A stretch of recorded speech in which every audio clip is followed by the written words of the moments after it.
Silakan duduk Bapak Ibu Saudara. Shalom semuanya. Selamat pagi sekali lagi. Sungguh berbahagia kalau saya boleh mendapatkan kesempatan melayani Tuhan di tempat ini. Kalau saya nggak salah ingat, ini adalah kali yang kedua saya ada di tempat ini. Berapa banyak yang pernah berjumpa dengan saya sebelumnya? Boleh lambai-lambaikan tangan? Wah, mungkin ada yang lupa karena mungkin dulu rambutnya masih banyak gitu ya. Enggak. Tetapi pada pagi hari ini saya akan membawakan satu pesan dan sebetulnya luar biasa bagaimana Roh Kudus bekerja di antara kita. Karena tadi Sang WL menurut saya itu adalah pesan firman Tuhan yang disampaikan yang kemudian dilengkapi dengan firman Tuhan. Lagu-lagunya berbicara meskipun 1000 rebah di kiriku, berlaksa rebah di sisi kananku, tetapi aku tidak akan takut. Dan kemudian tadi kita menyanyikan jangan lepaskan Tuhan. Nah, itu adalah pesan-pesan yang akan saya sampaikan pada hari ini. Dan tema khotbah saya pada hari ini adalah The Unstoppable. Apa yang tidak bisa dihentikan. Ada sesuatu yang Tuhan sudah berikan dalam kehidupan kita sehingga seharusnya kita lebih dari pemenang. Amin. Wah, aminnya masih kurang keras. Saya katakan lagi, kita lebih daripada pemenang. Amin.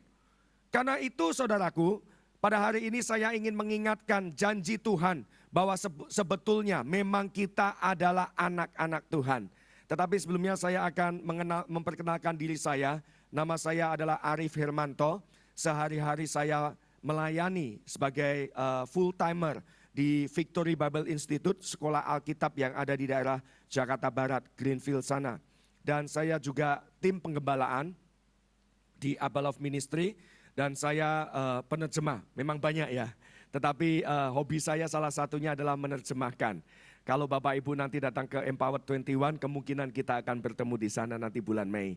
Ya, pada pagi hari ini saya akan membawakan pesan Tuhan yang diambil dari kitab Yosua. Saya akan membacakan kitab Yosua ini berbicara sesuatu yang unstoppable. Sesuatu yang tidak bisa dihentikan. Kitab Yosua berbicara tentang kemenangan. Kitab Yosua berbicara tentang meraih janji Tuhan. Kitab Yosua berbicara mengenai memasuki tanah perjanjian. Apapun juga interpretasi saudara. Tetapi pada hari ini kita akan melihat bahwa kuasa Allah bekerja atas umatnya. Yang percaya katakan amin. Yosua 1 ayat yang pertama. Sesudah Musa hamba Tuhan itu mati. Berfirmanlah Tuhan kepada Yosua bin Nun. Abdi Musa itu demikian. Hambaku Musa telah mati, sebab itu bersiaplah sekarang, seberangilah sungai Yordan ini, engkau dan seluruh bangsa ini, menuju negeri yang akan kuberikan kepada mereka, kepada orang Israel itu. Setiap tempat yang akan diinjak oleh telapak kakimu, kuberikan kepada kamu, seperti yang telah kujanjikan kepada Musa. Dari padang gurun dan gunung Libanon yang sebelah sana sampai ke sungai besar, yakni sungai Efrat, seluruh tanah orang Het, sampai ke laut besar di sebelah matahari terbenam. Semuanya itu akan menjadi daerahmu. Seorang pun tidak akan dapat bertahan menghadapi engkau seumur hidupmu. Nah, disinilah kata unstoppable. Seperti aku menyertai Musa, demikianlah aku akan menyertai engkau. Aku tidak akan membiarkan engkau dan tidak akan meninggalkan engkau. Kuatkan dan teguhkanlah hatimu, sebab engkaulah yang akan memimpin bangsa ini memiliki negeri yang kujanjikan dengan bersumpah kepada nenek moyang mereka untuk diberikan kepada mereka.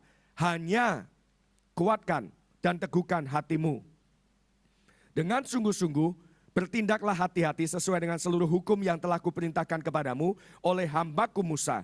Janganlah menyimpang ke kanan atau ke kiri, supaya engkau beruntung kemanapun engkau pergi. Janganlah engkau lupa memperkatakan kitab Taurat ini, tetapi renungkanlah itu siang dan malam, supaya engkau bertindak hati-hati sesuai dengan segala yang tertulis di dalamnya. Sebab dengan demikian perjalananmu akan berhasil dan engkau akan beruntung. Bukankah telah kuperintahkan kepadamu, kuatkan dan teguhkan hatimu, janganlah kecut dan tawar hati, sebab Tuhan Allahmu menyertai engkau kemanapun engkau pergi.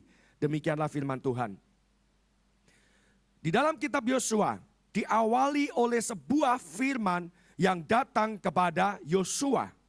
Dan di sini Allah yang menarik, dia mengingatkan kepada Yosua langkah-langkah apa yang harus dia ambil untuk dapat memimpin bangsa Israel untuk sampai ke tanah perjanjian. Kalau kita lihat sebelumnya, ada sebuah kisah bagaimana Musa meninggal dunia dan Musa dikuburkan oleh Tuhan. Tidak ada seorang pun yang mengetahui letak kuburan Musa. Nah, siapakah Musa itu sebelum kita melihat kepada Yosua? Karena Musa ini adalah pemimpin bangsa Israel yang bahkan sampai hari ini boleh dikatakan pemimpin yang tertinggi. Memang ada Raja Daud, tetapi kalau tidak ada Musa, maka tidak ada bangsa Israel. Karena Musa adalah pendiri bangsa Israel. Dia adalah founding father. Kalau kita punya Bapak Soekarno, kita punya Bung Hatta. Kalau bangsa Israel ditanya siapakah yang mendirikan bangsa Israel? Tentunya Tuhan, tetapi melalui Musa lah bangsa Israel dikumpulkan dan menjadi sebuah bangsa. Musa adalah sebuah tokoh yang luar biasa, seorang tokoh yang luar biasa. Histori mencatat dia adalah seorang yang rendah hati, pemimpin yang memiliki bangsa terhadap 2 juta manusia yang sebagai budak selama 400 tahun memiliki mental seorang budak. Sulit sekali diatur, tegar, tengkuk, keras kepala, keras hatinya. Tetapi Musa berhasil membawa bangsa Israel menjadi satu. Tentunya waktu Yosua menemukan bahwa dirinya adalah orang yang dipilih oleh Musa untuk melanjutkan menjadi pemimpin bangsa Israel, bagaimana apa yang dipikirkan oleh Yosua? Apakah Yosua langsung berkata, yes, amin, haleluya. Saya tahu bahwa Yosua pun gemetar. Karena dia membayangkan Musa yang selama 40 tahun dia sudah layani. Dia hanya memiliki hati seorang hamba. Dia menjadi bujang Musa. Dia menjadi pembantunya Musa. Dia menjadi pelayannya Musa. Dia menjadi orang yang kedua yang dipercayai oleh Musa. Tetapi tiba-tiba Tuhan berkata bahwa Yosua lah yang akan memimpin bangsa Israel masuk ke tanah perjanjian. Tidak mudah Bapak Ibu memimpin satu bangsa yang besar. Tidak mudah menjadi pemimpin besar. Dan disinilah ketakutan merasuki Yosua. Dan oleh sebab itu Allah harus berurusan dengan Yosua. Allah harus berbicara dengan Yosua. Maka daripada itu kita membaca di ayatnya yang kedua. Bahwa Tuhan berfirman, hambaku Musa telah mati. Pertanyaan, Yosua tahu nggak kalau Musa sudah mati? Tahu. Mereka sudah berkabung. Mereka sudah memperingati selama berhari-hari. Mereka meratap, mereka bersedih hati karena kepergian kepemimpinan yang luar biasa, yaitu Musa. Tetapi di awal pernyataan Allah, sekali lagi Allah berkata, hambaku Musa telah mati. Artinya apa Bapak Ibu? Untuk menjadi pemimpin yang Tuhan kehendaki, untuk menjadi pribadi yang Tuhan kehendaki, untuk menjadi orang Kristen pemenang. Ini yang saudara harus lakukan. Melupakan masa lalu. Katakan kanan kiri, coba lihat kanan kiri. Joel katakan lupakan masa lalu. Lupakan masa lalu Bapak Ibu. Karena seringkali halangan untuk mendapatkan masa depan adalah masa lalu saudara. Seringkali saudara tidak menerima janji Tuhan karena saudara masih hidup di masa lalu. Dan oleh sebab itu Allah berfirman kepada Yosua, Musa telah mati. Emang Yosua menjawab, Tuhan emangnya saya nggak tahu Musa mati. Tetapi ada sesuatu yang luar biasa. Karena selama ini Yosua ada di bawah bayang-bayang Musa. Seorang pemimpin karismatik, seorang pemimpin yang diurapi, seorang pemimpin yang powerful. Lewat tongkat dia membelah Laut Merah. Mujizat yang disaksikan luar biasa. Dan Yosua ketakutan. Dia hidup di bawah bayang-bayang Musa. Oleh sebab itu Allah harus mengeluarkan Yosua dari bayang-bayang Musa. Supaya Yosua bisa mencapai destininya. Supaya Yosua ini bisa mencapai apa yang Tuhan kehendaki dalam kehidupannya. Oleh sebab itu mari langkah pertama. Memang ini sudah nggak di awal tahun. Tetapi kita tanpa sadar sudah memasuki bulan Maret. Berapa banyak yang tadi pagi terjaga dan berpikir cepet banget ya. Tahun ini sudah bulan ketiga. Bapak Ibu bulan depan saya akan mendapatkan seorang bayi lagi. Setelah hampir 8 bulan istri saya mengandung. Dan bulan depan adalah bulan ke-9. Seringkali saya berpikir-pikir cepat sekali. Karena rasanya baru Desember saya merayakan Natal. Tiba-tiba sekarang kita sudah ada di bulan Maret. Bulan depan saya akan punya baby lagi berkat dari Tuhan. Nah, waktu berjalan dengan cepat. Tetapi seringkali kita tidak bisa melupakan apa yang terjadi di belakang kita. Dan seringkali kita masih memegang kepahitan, kegagalan, dan bahkan untuk meraih janji Tuhan, saya katakan kita tidak bisa mengandalkan kepada pengalaman masa lalu. Kita tidak bisa mengandalkan kepada sukses masa lalu. Orang Kristen harusnya ceritanya itu berbeda-beda Bapak Ibu. Setiap hari adalah sebuah mujizat. Setiap waktu itu adalah waktu kesaksian yang baru. Kita tidak bisa mengandalkan kesuksesan masa lalu. Saya kenal seseorang yang selalu berkata, oh dulu saya begini, oh dulu saya begitu sukses, oh dulu saya begitu berhasil. Bapak Ibu, bahkan keberhasilan masa lalu tidaklah cukup baik untuk Tuhan memberikan masa depan saudara. Lupakan masa lalu, kata Tuhan kepada Yosua. Masa lalu ini berbicara mengenai sesuatu yang mengikat kita sehingga kita tidak bisa melangkah kepada masa depan Tuhan. Satu kali saya berbincang-bincang dengan seorang hamba Tuhan. Nah, saya bersyukur kalau jadi penerjemah itu enaknya kita bisa ngobrol-ngobrol, mendapatkan impatasi. Dan dia bercerita bahwa kalau di India itu cara menangkap monyet itu sangat unik Bapak Ibu. Saya nggak tahu, saya juga belum pernah mencoba ini, bekerja atau enggak. Tetapi katanya kalau mau menangkap monyet, ya saya juga nggak tahu juga kenapa mereka menangkap monyet ya. Apakah untuk sirkus atau untuk dimakan atau apa saya nggak tahu. Tetapi untuk menangkap monyet ternyata mudah Bapak Ibu. Kita kalau mau panjat-panjatan mengejar monyet nggak akan dapat. Tetapi apa yang dilakukan oleh orang yang menangkap monyet, dia akan membuat batok kelapa. Batok kelapa dilubangi, ya cukup kecil sehingga tangan monyet itu bisa masuk. Dan di dalamnya dikasih kacang. Kacang-kacang, kacang yang segar, kacang yang banyak. Kemudian ya tentunya batok kelapa itu diikat, dipatok di tanah, di tali. Sehingga batok itu nggak akan bisa diambil oleh monyet. Waktu monyet-monyet itu melihat, ya itu nggak tahu kalau itu jebakan. Melihat kacang-kacang, dia mencium kacang itu. Dia melihat ada kacang. Monyet kan suka kacang ya Bapak Ibu. Dia akan datang. Dia akan melihat, di dalamnya ada kacang. Dan tangannya akan dimasukkan. Persis tepat untuk tangan monyet masuk. Tapi waktu monyet itu mengambil kacang, dia akan menggenggam. Waktu dia menggenggam, maka tangannya nggak bisa keluar Bapak Ibu. Bisa masuk, tapi nggak bisa keluar. Sehingga waktu monyet itu mau narik kacangnya, nggak bisa. Dan tangannya nyangkut, dia nggak bisa keluar. Sehingga datanglah orang-orang yang mau nangkep monyet ini, monyet ya, tok, langsung KO, pingsan. Entah mau diapain monyet itu juga terserah dengan yang menangkapnya. Kayaknya sederhana ya. Masalahnya apa Bapak Ibu? Apakah monyet itu dilantai?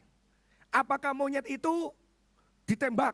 Apakah monyet itu kemudian, ya siapa sih yang mengikat monyet itu? Pertanyaannya, apakah sang penangkap monyet itu dengan lasso ditangkap kemudian diikat? Nggak bisa Bapak Ibu. Ternyata yang mengikat monyet itu adalah siapa? Dirinya sendiri. Karena dia tidak mau melepaskan kacang-kacang itu. Karena dia begitu menginginkan kacang-kacang itu. Sehingga akhirnya tertangkap sendiri. Dan dia tertawan. Kadang-kadang kita tertawa ya. Mendengar kisah ini saya pikir lucu juga. Tetapi berapa banyak dari orang Kristen, kita itu seperti kisah tadi. Saya nggak mengatakan seperti monyet ya, tapi seperti kisah tadi gitu. Bukan saya yang ngomong loh Pak. Tapi seringkali waktu kita memiliki masa lalu, tangan kita itu masuk kepada masa lalu dan kita tidak mau mengeluarkan tangan kita. Apapun alasannya, segala kepahitan, segala kegagalan dan kita hidup di masa lalu. Dan Tuhan berkata, aku memiliki rancangan yang baik, masa depan yang penuh harapan. Tetapi tangan kita nyangkut Bapak Ibu. Tangan kita masih pegang kacang-kacang itu. Sehingga kita tidak bisa melanjutkan kepada destiny Tuhan. Kita tidak bisa masuk ke dalam rancangan Tuhan yang sempurna. Bukan iblis. Bukan iblis yang menawan kita. Sebagai orang percaya, iblis tidak bisa menawan kita. Yang menjadi penghalang terbesar rencana Tuhan digenapi dalam kehidupan kita adalah saya. Bukan iblis. Bahkan bukan Tuhan. Bukan Tuhan yang menghalangi rancangannya yang indah. Masa Tuhan memberikan rancangan yang indah dan dia yang menghalangi? Masa iblis yang akan mampu menghalangi saudara padahal Yesus sudah mati di kayu salib? Dia sudah menebus dosa saudara, dia sudah memberikan Roh Kudusnya, segala kuasa diberikan kepada saudara. Loh, kalau gitu masalahnya di mana ya Pak ya? Saya juga bingung di mana masalahnya. Kecuali kita temukan kepada diri kita sendiri. Apakah selama 3 bulan ini saudara sedang mendoakan sesuatu dan saudara rasanya belum mendapatkan terobosan. Apakah dalam waktu berjalan 3 bulan tiba-tiba saudara menghadapi sebuah tantangan yang besar. Sungai Yordan yang harus diseberangi. Dan saudara merasakan kayaknya saya nggak yakin saya bisa melaluinya. Mari kita keluar bahkan dari trauma masa lalu. Mungkin ada bayangan di tahun 2012, kegagalan bisnis, kegagalan hubungan yang membuat saudara rasanya untuk memulai sebuah hubungan yang baru. Aduh Tuhan, enggak deh, jangan deh. Saya mengerti perasaan itu. Karena saya menikah baru usia 37 tahun, saya baru menikah Bapak Ibu, cukup telat. Ya, cukup 37, jalan ke 38. Jadi cukup telat. Kenapa? Saya gagal di dalam hubungan-hubungan yang ada sebelumnya. Dan saya berpikir bahwa Tuhan rasanya mendingan saya melayani Tuhan sana kemari. Tetapi Tuhan harus berurusan dengan hati saya. Bahwa engkau harus melepaskan masa lalu sebelum aku bisa memberikan masa depan kepadamu. Engkau harus berani melangkah supaya aku bisa memberikan pasangan hidup yang engkau doakan itu. Dan saya harus melepaskan kacang-kacang itu. Saya harus melepaskan seberapapun kacang itu rasanya enak. Tetapi masa depan yang Tuhan berikan adalah sungguh lebih baik daripada kacang-kacang itu. Yang percaya katakan amin. Bahasa Inggris ada pepatah mengatakan pay peanut get monkey. Artinya kalau carinya yang kecil-kecil dapatnya juga monyet juga gitu. Kalau mau cari kacang kita cuma bisa menangkap monyet. Kita nggak akan pernah menangkap singa. Tetapi kita harus melihat bahwa rancangan Tuhan itu indah adanya. Jadi untuk menjadi orang Kristen yang unstoppable. Menjadi orang Kristen pemenang. Yang pertama adalah melupakan masa lalu, melupakan kegagalan, melupakan apa kata orang, melupakan ekspektasi-ekspektasi yang tidak berhasil di tahun-tahun sebelumnya. Dan Tuhan akan memberikan hari yang baru, janji yang baru pada hari ini. Yang kedua, waktu Allah berfirman kepada Yosua, Musa telah mati dan engkau akan menjadi pemimpin. Hal yang kedua adalah menerima destiny yang baru dari Tuhan. Menerima panggilan Tuhan. Gak gampang loh Bapak Ibu mencari panggilan Tuhan dan kita siap untuk menerimanya. Kalau kita bisa menerima keadaan kita seperti Tuhan menciptakan kita, kita menjadi orang yang aman di dalam Tuhan. Kita menjadi seseorang yang tidak mudah diguncangkan oleh dunia. Kalau kita menerima keberadaan kita di dalam Yesus Kristus, kita menerima rambut kita menerima mata kita menerima keadaan kita, bahasa kita, logat kita, keluarga kita menerima bahwa this is my destiny. Saya nggak bisa memilih saya dilahirkan di keluarga mana. Kalau saya bisa milih mungkin saya pilih keluarga Bill Gates mungkin, ya itu kan duniawi gitu kan. Kalau boleh memilih. Tetapi ada hal di dalam dunia ini yang kita tidak bisa ubahkan. Masa lalu kita bisa tinggalkan. Tetapi orang tua kita nggak bisa tinggalkan loh Bapak Ibu. Saya mengerti. Karena orang tua saya sekarang tinggal bersama dengan saya. Dan saya harus menerima keadaan dan mengucap syukur bahwa melalui keluarga saya ini adalah testimoni. Ini adalah sesuatu yang Tuhan akan pakai. Ini adalah kisah hidup saya. Hanya saya yang bisa menceritakan kepada orang lain tentang latar belakang saya. Dan Tuhan sudah merencanakan yang terbaik. Kecuali kalau kita menolaknya. Kembali, masalahnya ada di kita. Mau enggak kita itu menerima destiny dan panggilan Tuhan? Contoh, Bapak Ibu, tadi mungkin Bapak Ibu enggak melihat ada yang main drum. Saya lihat dari situ. Yang main adalah saudari kita, perempuan. Buat saya hebat loh, luar biasa loh. Tetapi kalau saudari kita tidak accept destiny Tuhan, kalau tidak menerima panggilan Tuhan itu, masa cewek ngedrum? Bukan soal opini orang lain, maaf saya harus katakan saya cuma ingin mendorong dia. Bahwa apa yang dia lakukan itu dikonfirmasi oleh Tuhan dengan skill, dengan talenta. Tetapi tidak mudah untuk setiap kita menerima destiny yang Tuhan sudah taruh. Bahkan panggilan Tuhan itu kita nggak perlu menjadi seperti orang lain. Kita nggak perlu mencontoh, oh saya pengen menjadi si A, saya pengen berkhotbah, saya pengen menjadi si B. Saya ingin kalau saya berkhotbah itu semuanya tertawa, terpingkal-pingkal, terguling-guling. Dulu saya juga begitu Bapak Ibu. Saya kalau khotbah kok nggak lucu-lucu gitu ya. Kok rasanya nggak ada yang ketawa. Jadi selama bertahun-tahun pertama belajar khotbah itu susah sekali. Pikiran saya khotbah itu harus membuat orang tertawa, terpingkal-pingkal. Khotbah yang bagus adalah yang bisa membuat orang tertawa. Dan saya merasa, I'm not a good preacher. Saya bukanlah pengkhotbah yang baik. Saya bukan Tuhan mungkin bukan panggilan saya. Dan berkali-kali I put aside. Saya, bukanlah. Dan saya coba nyanyi Bapak Ibu. Yang menjadi masalah lebih buruk lagi. Waktu saya nyanyi Bapak Ibu, bukan jemaat bukannya mendapat kasih karunia. Tetapi jemaat perlu kasih karunia untuk mendengarkan saya menyanyi.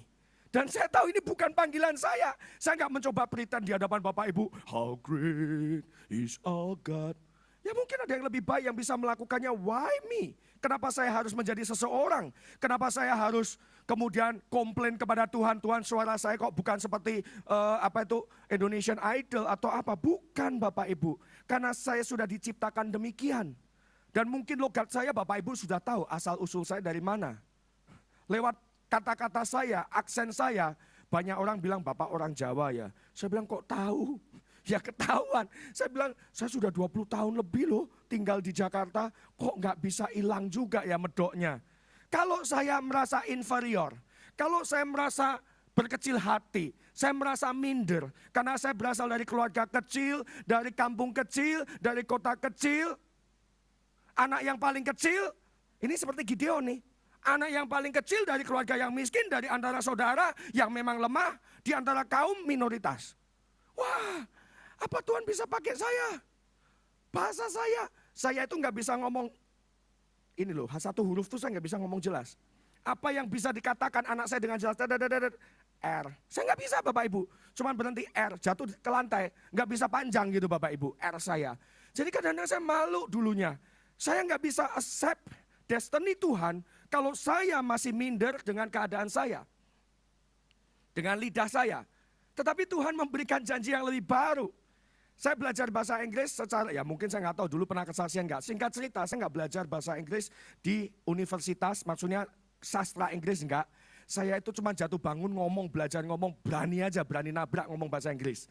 Waktu saya bekerja di Malaysia 2 tahun, saya bertobat di sana, saya datang ke Komsel, buka Alkitab, karena semua komunitasnya bahasa Inggris, mau nggak mau, saya harus belajar bahasa Inggris. Saya harus membaca bahasa Inggris, nyanyi dalam bahasa Inggris, buka kamus, tanya teman saya tanpa malu, what is this, what is that, bagaimana ngomong ini, bagaimana ngomong ini.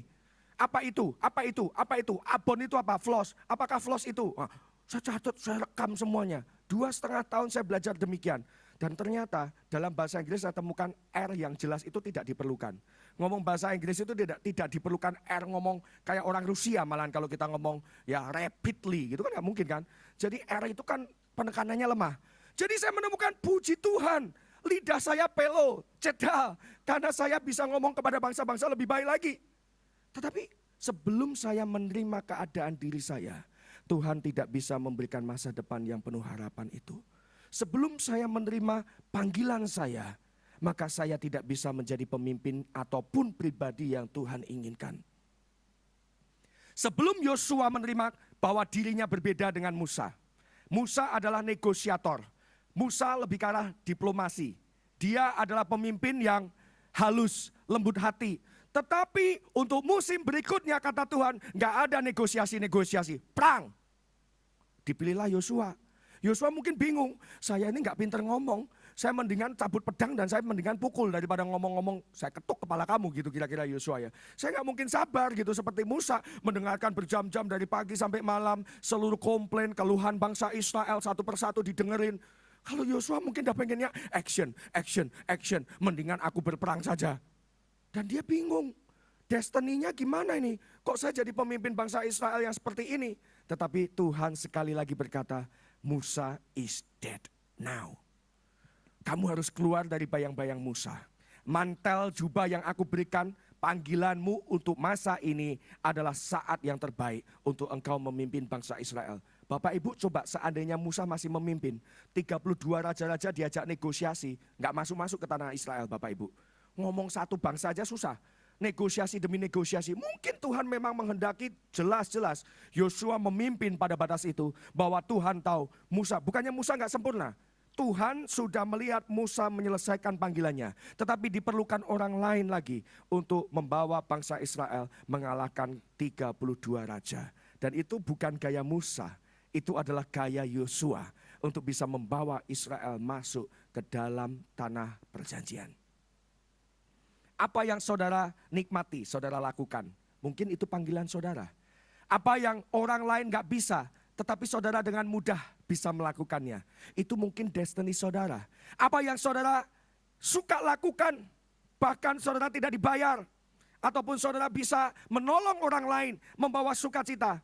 Kemungkinan itu adalah destiny saudara. Accept who you are in Christ.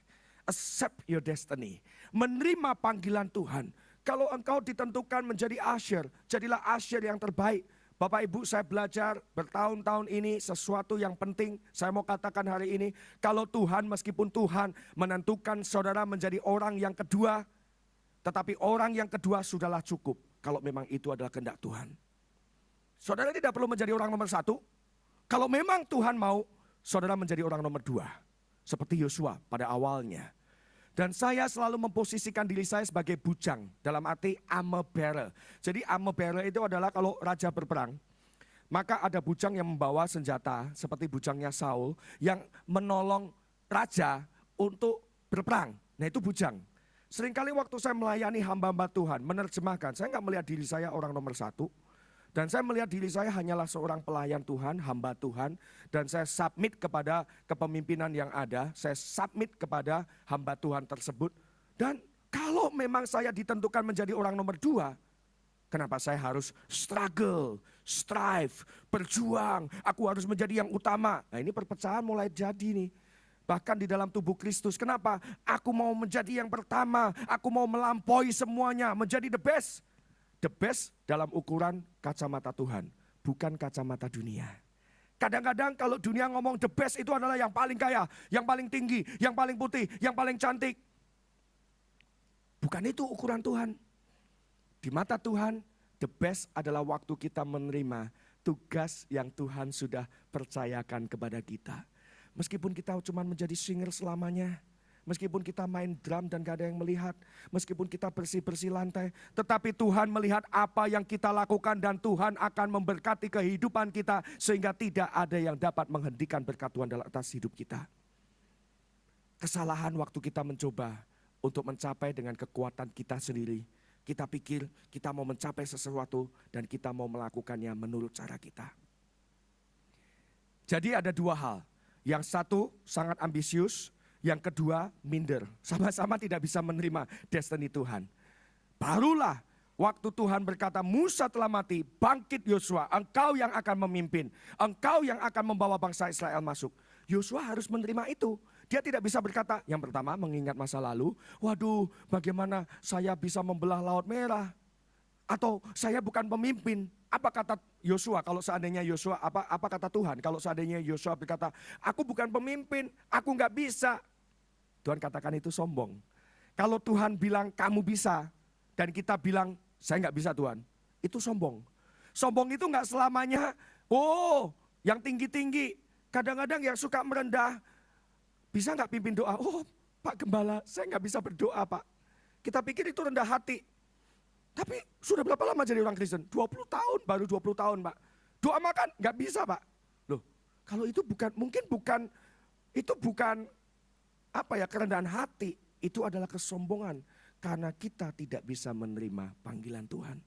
Dan kita menolak panggilan Tuhan. Meskipun untuk doa makan. Itu adalah satu kesombongan rohani yang harus kita pangkas dalam kehidupan kita. Kalau Tuhan sudah katakan engkau bisa. Nah pertanyaannya adalah, sudahkah kita mendengarkan suara Tuhan? Jadi langkah yang pertama tadi adalah melupakan masa lalu. Yang kedua adalah menerima destiny saudara. Ada satu kisah lagi. Ada kompetisi di sebuah hutan. Ya, memang ini nggak ada di Alkitab Bapak Ibu. Kompetisi untuk menjadi raja hutan. Dan anehnya yang muncul itu adalah Raja Wali, ya calon pemenangnya. Yang kedua adalah bebek. Yang ketiga adalah kelinci. Wah mereka berkompetisi untuk memperebutkan posisi raja hutan. Diadakan 3 perlombaan. Dan siapa yang menang maka akan menjadi raja hutan. Ya, the king of the jungle. Singa sudah kalah, saya nggak tahu kemana singa ya. Pokoknya cuma 3 binatang inilah. Perlombaan pertama, berenang, melintasi danau. Maka kelinci bersiap-siap. Sampingnya bebek bersiap-siap. Sampingnya lagi burung bersiap-siap. 1, 2, 3. Mereka berenang. Kira-kira yang menang siapa Bapak Ibu? Bebek. Bebek bisa berenang, cepat loh. Kelinci, takut, mau nyemplungin kakinya aja takut, nggak jadi. Burung terbang didiskualifikasi, masa kamu terbang, ya kan, diskualifikasi. Pemenangnya adalah bebek. Wah, lomba renang dimenangkan bebek. Yang kedua, lomba lari, ya 100 meter. Siap-siap, kelinci, sampingnya bebek, sampingnya Raja Wali. Sekali ini diingatin Raja Wali, jangan terbang, terbang diskualifikasi, ya kan. Kemudian tanahnya kan keras tuh. Jadi kemudian waktu 1, 2, 3 lari. Bebek kakinya kan lebar. Biasanya kalau becek dia bisa menang ya. Tapi kalau kakinya, waduh susah. Kalau itu keras, dia susah, kesakitan. Karena lembut kan, ada kakinya itu kan ada selaputnya. Sedangkan burung Raja Wali seumur-umur jarang berlari gitu loh. Jadi yang menang siapa Bapak Ibu? Kelinci. Kelinci menang nomor 100 meter. Perlombaan yang ketiga. Waduh. Sekarang final, tantangan terakhir. Ditempatkanlah satu benda warna merah sebagai tanda siapa yang boleh, yang pertama kali memperolehnya, dialah yang menang. Ditempatkan di sebuah pohon kelapa yang paling tinggi di hutan itu. Kemudian peraturannya sekarang yang terakhir, terserah caranya gimana, mau pakai tangga, mau naik pesawat terbang, mau manjat, mau potong. Pokoknya yang paling pertama kali mengambil benda merah itu, dia yang menang. Kelinci, bebek, Raja Wali. 1, 2, 3, ambil benda itu. Siapa yang menang? Raja Wali, Bapak Ibu. Kelinci nggak bisa panjat. Bebek mencoba terbang, tapi baru separuh jalan jatuh lagi. Ya kan? Karena terlalu berat bebeknya. Raja Wali yang menang. Nah, kisahnya apa sih? Kenapa saya jadi korbannya tentang binatang? Kalau kita diciptakan sebagai bebek, jangan coba-coba menjadi Raja Wali. Kalau kita sudah diciptakan seperti kelinci, jangan coba-coba menjadi seperti bebek. Intinya kita harus menerima keadaan kita, ada talenta, ada karunia yang Tuhan sudah tempatkan dalam diri kita dan kita tidak perlu menjadi orang lain. Kesaksian kita hanya bisa kita yang menceritakan. Dan ada orang-orang di dalam kehidupan kita yang hanya kita yang bisa jangkau mereka. Mungkin Bapak Gembala nggak bisa jangkau, apalagi saya. Karena saudara tinggal di sebuah komunitas, hanyalah saudara sebagai wakil Allah di sana. Mungkin hanya saudara orang percaya di tengah keluarga. Tuhan sudah tempatkan saudara. Saudara harus menerima destiny atau panggilan hidup saudara. Kalau saudara hanya sebagai, tanda kutip, hanya ibu rumah tangga, jadilah ibu rumah tangga yang terbaik. Saya mengerti tadi ya, saudara kita berbicara mengenai istri yang mengipasin. Saya mengerti pengorbanan istri. Saya mengerti membesarkan anak itu nggak mudah.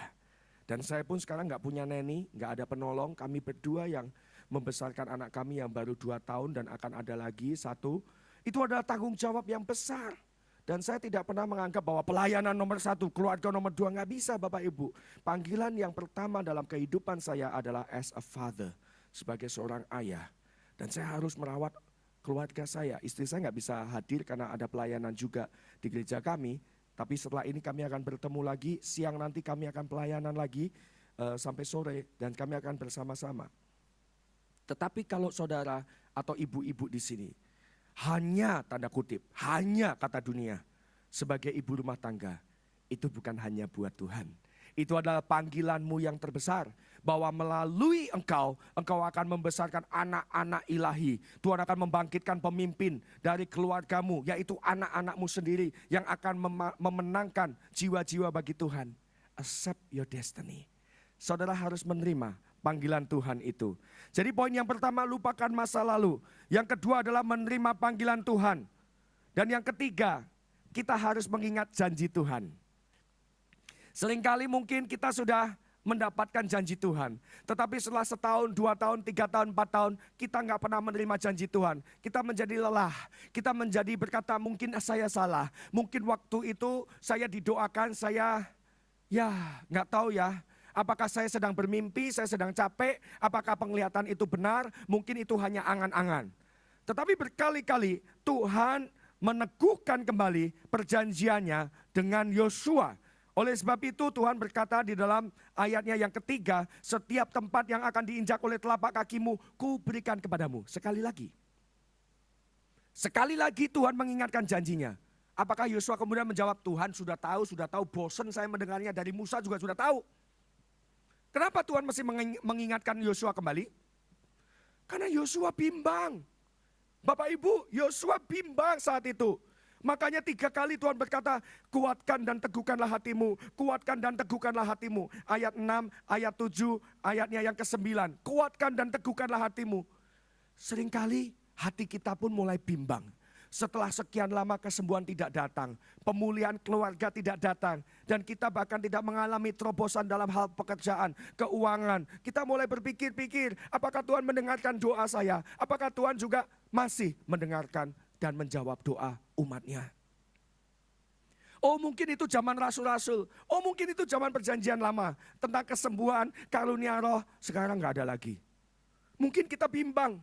Tetapi Tuhan sekali lagi mengingatkan kepada kita akan janjinya. Bahwa engkau lebih daripada pemenang. Bahwa Tuhan adalah Tuhan sebagai gembala yang baik. Bahwa dia akan melindungi engkau. Dia akan menyertai engkau. Tidak sekalipun dia akan membiarkan engkau. Lagu-lagu yang kita nyanyikan, saudaraku, itu adalah penyembahan. Itu adalah pesan Tuhan pada saat ini.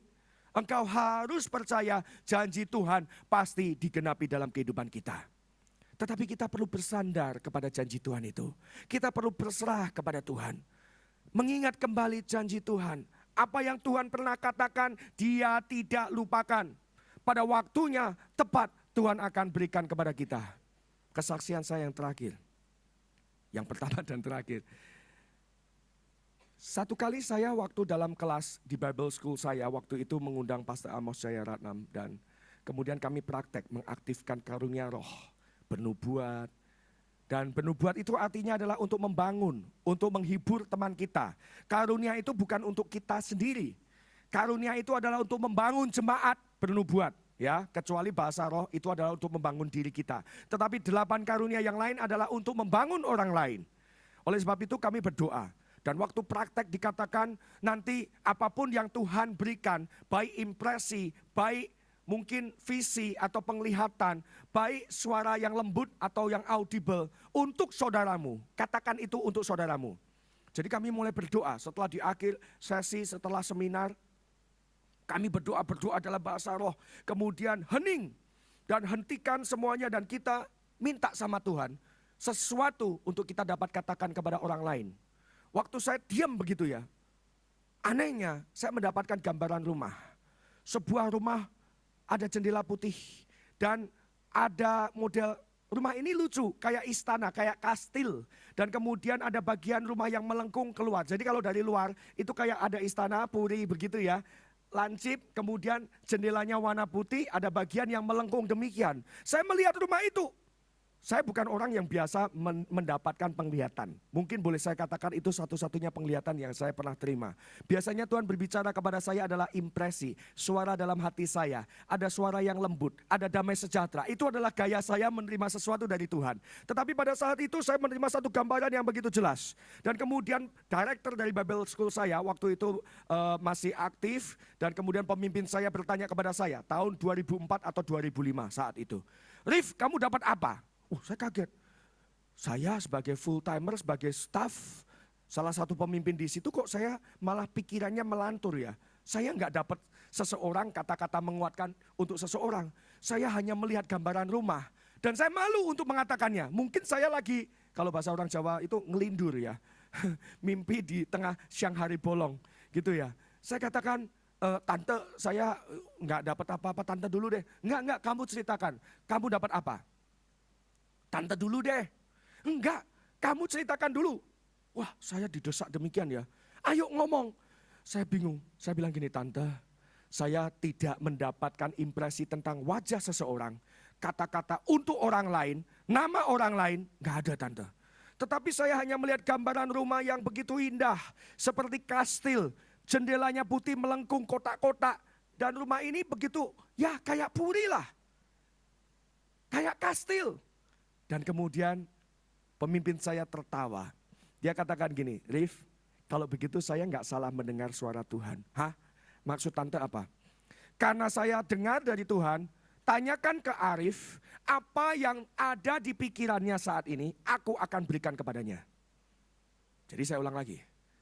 Tuhan berbicara kepada pemimpin saya untuk bertanya kepada saya, apa yang ada di dalam pikiran Arif, apa yang ada di dalam pikiran Murif, Tuhan mau berikan.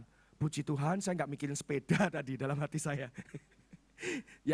Tapi itu tentunya kan dari Tuhan. Janji Tuhan, sebuah rumah yang begitu indah, seperti kastil. Bertahun-tahun saya sebagai full timer Bapak Ibu. Saya bimbang, saya ragu. Kadang saya kecut hati, kalau masih single nggak apa-apa Bapak Ibu. Mau kemah pun kemah. Mau tinggal di basement pun di basement Bapak Ibu. Tetapi waktu 2010 saya mulai menikah. Mulai ada sesuatu yang menyeruak dalam hati saya. Waktu saya mulai punya bayi, saya masih ngekos atau masih ngontrak. Saya mulai bimbang, saya mulai bingung. Saya mulai berpikir-pikir, jangan-jangan yang waktu tahun 2004-2005 itu kayaknya bukan dari Tuhan deh. Kayaknya itu sesuatu yang ya saya nggak tahu, mungkin juga pemimpin saya salah. Tetapi berkali-kali saya ingin meninggalkan mimpi itu nggak bisa. Saya terus berdoa, saya memohon kepada Tuhan. Bahkan setelah saya menikah, saya berdoa, kami masih ngontrak, saya masih sewa apartemen. Dan apartemen 42 meter persegi kan cukup kecil ya. Kadang-kadang mertua saya nginep, kemudian mama saya juga datang dari Solo nginep 1 bulan, kamar cuma 2 dan semuanya begitu. Saya nggak mengatakan saya nggak mau menderita ya dalam arti atau bukan menderita ya, tapi memang bukan penderitaan seperti itu yang Tuhan inginkan. Apakah kita sudah menerima janji Tuhan? Dan dalam hati saya bertanya, Tuhan kapan? Saya sudah melayani Tuhan saat itu hampir 10 tahun, sudah 10 tahun, sekarang saya sudah masuk ke tahun ke-13 melayani Tuhan. Tetapi kok kayaknya seolah-olah gak mungkin saya akan bisa mendapatkan rumah atas nama saya sendiri. Saya lihat Google Map, saya bilang gini sama Tuhan, Tuhan saya bisa melihat seluruh peta dunia. Gak ada satu jengkal pun yang ada nama Arif di atasnya. Gak ada. Ya, bahkan saya sekarang tidak tinggal di atas tanah, tapi di apartemen lantai berapa gitu ya. Tetapi saya mau mengingat janji Tuhan. Saya ingin mendorong bukan karena emosi Bapak Ibu. Tetapi kalau Tuhan sudah berjanji kepada saudara, pegang janji itu. Bahwa tanah yang telah engkau injak, maka itu akan menjadi milikmu. Itu kata Tuhan, bukan kata saya. Apakah janji Tuhan yang Tuhan sudah berikan kepada ibu, bapak, saudara bertahun-tahun yang lalu? Mungkin rumah, mungkin pasangan hidup, mungkin kesembuhan, mungkin promosi, mungkin bisnis yang baru. Saya nggak tahu. Tetapi buat saya saat itu tuh pergumulan. Dan saya kadang-kadang berpikir, pengennya kerja aja deh, mungkin saya bisa mengusahakan sesuatu. Tetapi dalam hati saya katakan, no, jangan mendahului Tuhan. Dan singkat cerita, tahun lalu Bapak Ibu, awal tahun 2012, seorang teman saya bilang gini, Rif, saya punya rumah. Kenapa enggak kamu lihat dulu, saya mau jual. Karena saya barusan beli 2 tahun yang lalu, saya sewakan kepada orang Korea di daerah Lipo Karawaci. Dan kemudian, kenapa enggak kamu lihat dulu? Saya dalam hati saya, Lipo Karawaci kayaknya mau ngapain lagi, lihat rumah juga nggak ada hasilnya gitu. Enggak deh. Nggak apa-apa Rif, lihat dulu. Teman saya maksa saya. Saya diemin Bapak Ibu. Selama berbulan-bulan akhirnya saya lupakan, saya masih ngontrak di apartemen. Kemudian saya setelah 6 bulan berikutnya, 2012 akhir, kira-kira akhiran atau pertengahan akhir itu, saya mendapatkan berita bahwa istri saya hamil anak yang kedua. Saya mulai mikir Bapak Ibu, di apartemen terusan kalau anak 2, dengan mama, dengan adik ipar, dengan waduh gimana. Berani nggak saya minta sama Tuhan? Berani nggak saya berdoa untuk sesuatu yang memang Tuhan sudah janjikan? Berani nggak saya klaim janji Tuhan? Dan itu terus berdengung di dalam hati saya. Yakobus berkata, you have not because you ask not. Engkau tidak memiliki karena engkau nggak pernah minta. Padahal Tuhan sudah berikan. Kita tinggal melangkah. Wah, dalam hati saya lebih gampang Bapak Ibu, saya berkhotbah sama Bapak Ibu. Demikian daripada saya hidup di dalam khotbah saya kadang-kadang. Lebih sulit untuk menghidupi khotbah saya daripada ngomong khotbah saya. Karena ini sesuatu yang nyata. Dan lalu saya mulai berdoa. Tiba-tiba Tuhan ingatkan 6 bulan yang lalu, teman kamu kan sudah nanyain kamu mau lihat rumahnya enggak? Iya ya.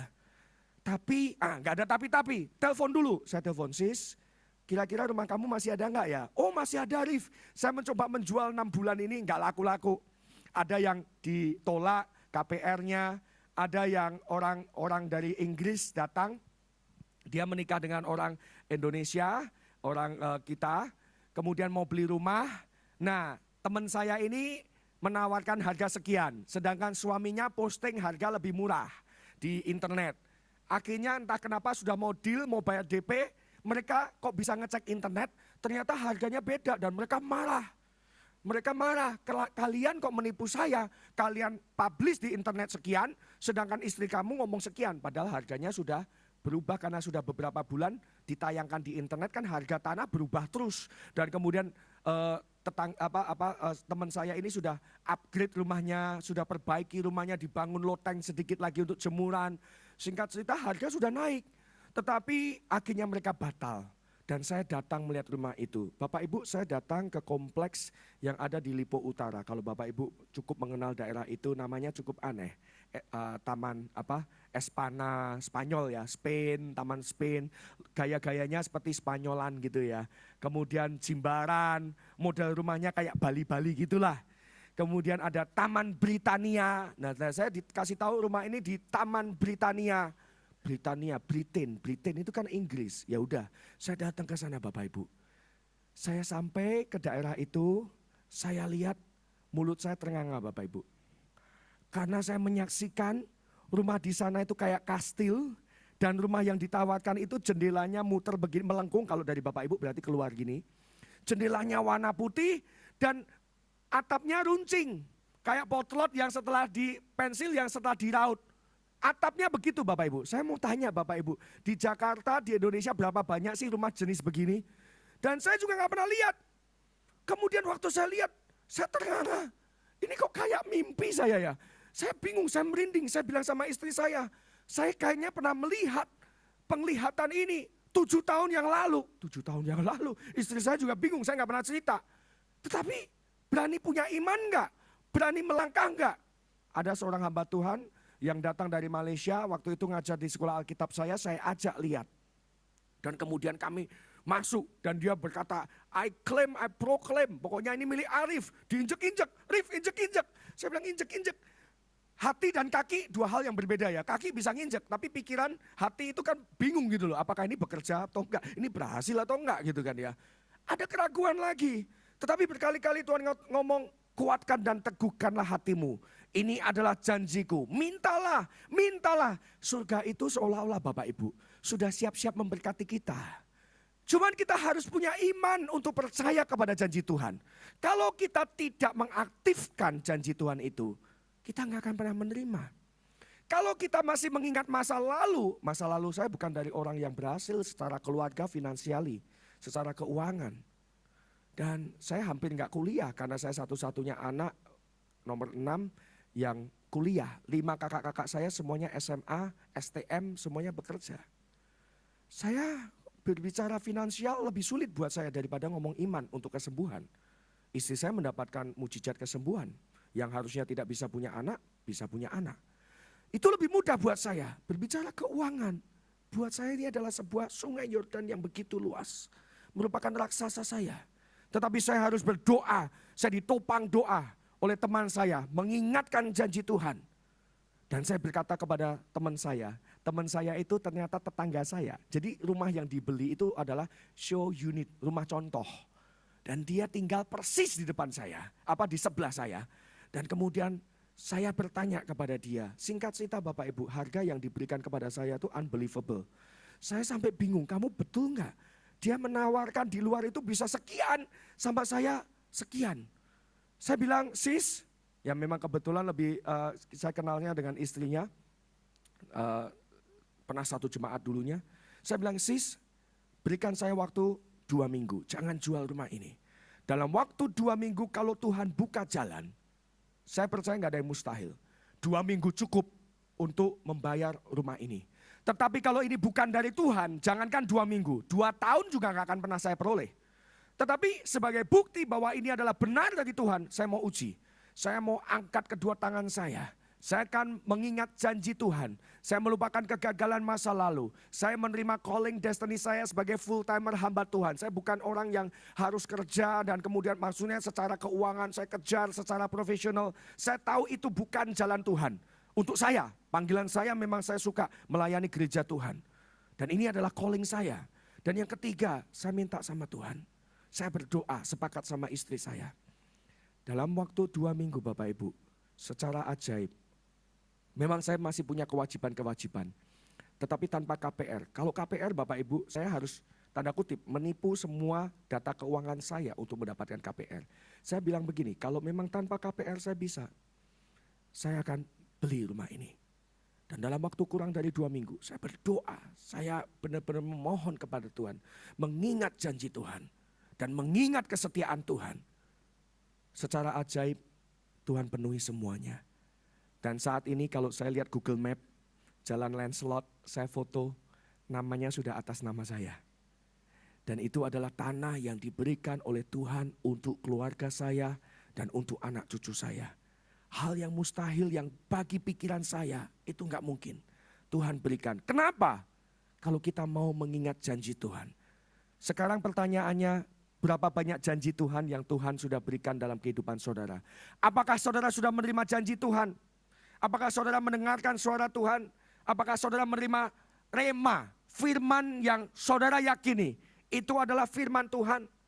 Kalau saudara menerima janji Tuhan dan saudara percaya, tidak gundah hati, tidak kecut dan tawar hati, tetapi saudara mau melangkah dengan iman, maka saudara akan menjadi orang Kristen yang unstoppable.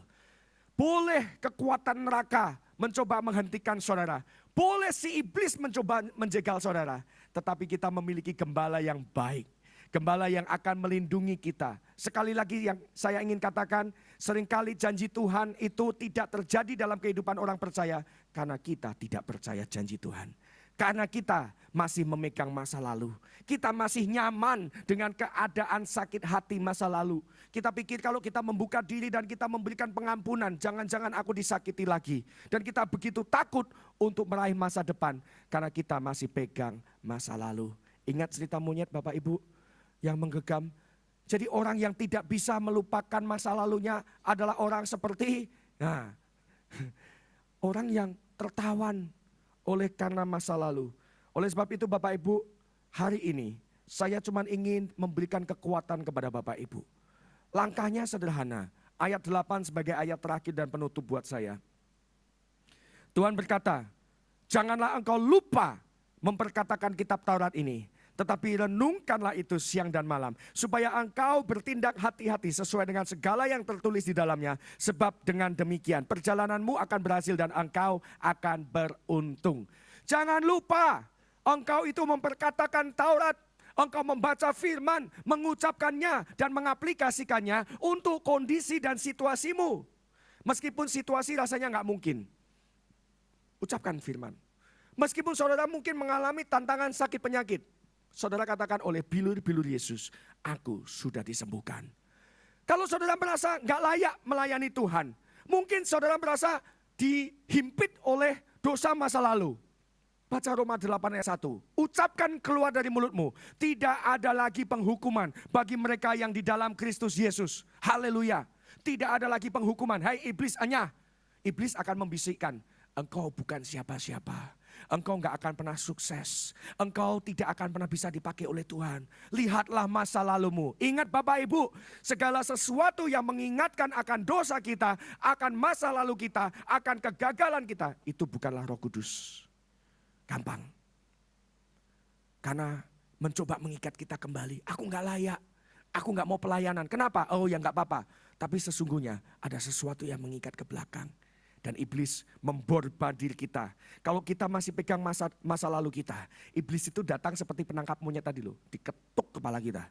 Dan kita tanpa perlawanan, KO kita. Mati masuk surga enggak? Masuk surga. Tetapi di bumi tidak memperoleh janji Tuhan.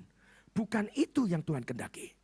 Kita harus menjadi pemenang dalam setiap area kehidupan kita. Langkah kita yang utama adalah kenali firman Tuhan lebih lagi. Cari ayat-ayat yang sesuai dengan situasi Bapak Ibu. Kalau Bapak Ibu menantikan untuk kesembuhan, baca seluruh ayat-ayat tentang kesembuhan. Bapak Ibu ingin berkat keuangan ataupun terobosan keuangan. Bapak Ibu membaca tentang talenta, tentang penata layan, tentang pengelola keuangan, tentang hamba yang setia, tentang perkara kecil, perkara besar. Saudara baca.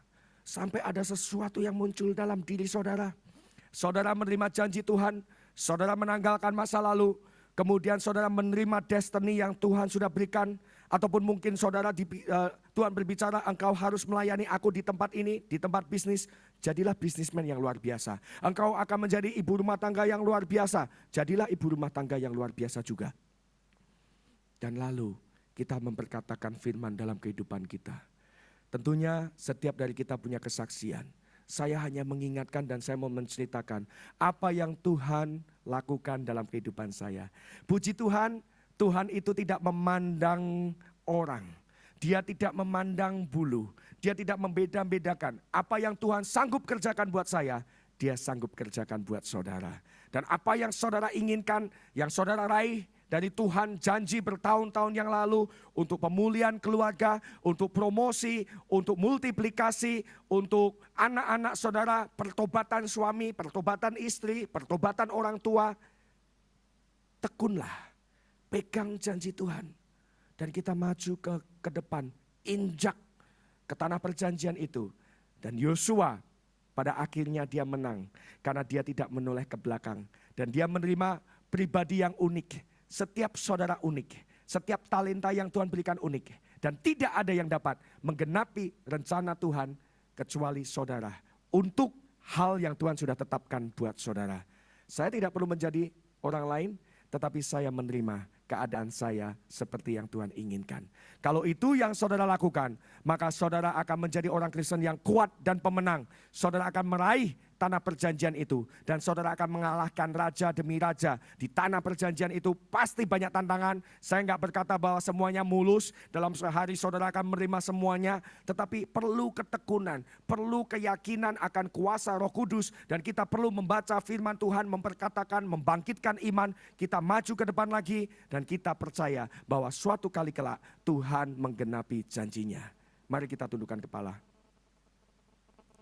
Biarlah kita merenungkan firman.